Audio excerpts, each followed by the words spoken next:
Përshëndetje miq, mirë se erdhët në Të jetosh besimin. Sot do flas për hartën e thesarit të zemrës. Natyrisht që ka një hartë, e cila na çon tek vendi ku ne ruajmë thesarin. Çfarë thesari është në qendër të zemrës tënde? Tek Ungjilli Mateut 6:21 Jezusi tha, atje ku është thesari yt, atje do të jetë dhe zemra jote. Një figurë që e jetoi këtë varg në mënyrë dramatike është burri me emrin Oskar Schlinder. Në fillim të luftës së dytë botërore, ai ishte një biznesmen oportunist. Thesari i tij ishte vetëm fitimi. Ai shikonte njerëzit si mjete për sukses dhe luftën si mundësi për pasurimin. Zemra e tij ishte atje ku ishte paraja. Por me kalimin e kohës, duke parë mizorit që bëheshin nga hebrejve, thesari i Schlinderit u zhvendos. Paraja humbi peshën. Jeta njerëzore i mori vlerën më të madhe. Ky burr filloi të shpenzonte gjithë pasurinë e tij për të shpëtuar njerëzit, duke rrezikuar jetën e vet. Në fund të luftës, Schlinderi ishte i thyer financiarisht dhe ai mes lotëve tha: "Mund të kisha shpëtuar edhe më shumë jetë. Kjo unaz, kjo orë, këto të gjitha kishin vlerë, mund t'i kisha shitur." Ai nuk po fliste më si biznesmen, por po fliste si një njeri që kishte zbuluar thesarin e vërtet, jetën njerëzore. Së pari, thesari yt mund të ndryshojë, por zemra gjithmonë do ta ndjek.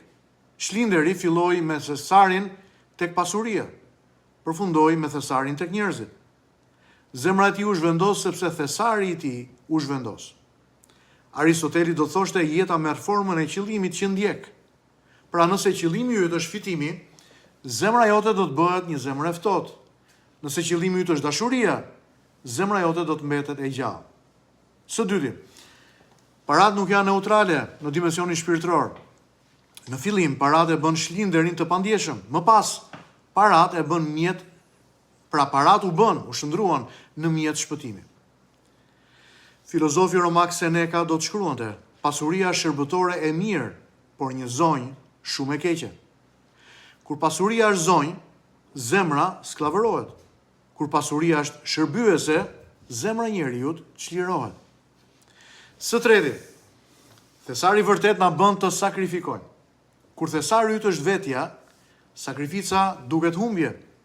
Por kur thesari yt është tjetri, sakrifica shndrohet në fitore.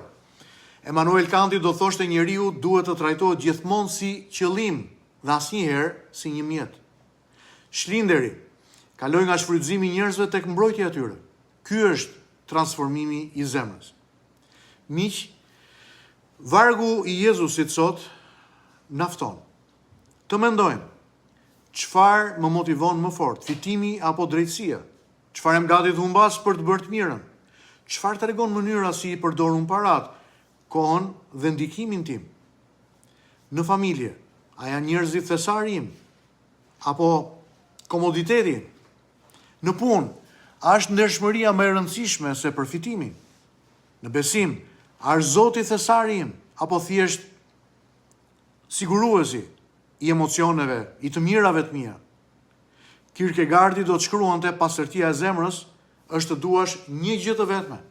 Dhe nëse ajo gjë e vetme është Perëndia dhe vlera e njeriu, jeta jote merr një drejtim të shenjtë.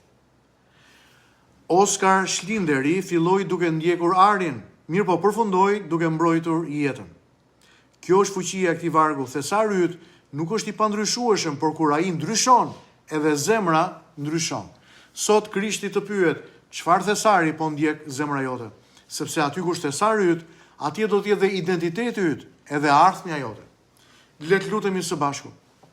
Zoti i dashur, më ndihmo të mos e vendos thesarin tim tek ajo që kalon, që është e prishme, e përkohshme, por tek ajo që shpëton, që ndërton dhe që jep jetë. Vendose zemrën time aty ku ti je dhe aty ku njeriu ka vlerë të përjetshme. Bekoj burra dhe gratë që po ndjekin sot o Zot, familjet e tyre, dhe ndihmoj që të gjithë ata, së bashku me mua, të vendosim në qendër të zemrës tonë thesarin e vërtet të përjetshëm. Në emrin e Jezusit. Amen. Miq, Zoti me ju këtë ditë me zi pres t'ju takoj sërish në meditimin e ditës së nesërme.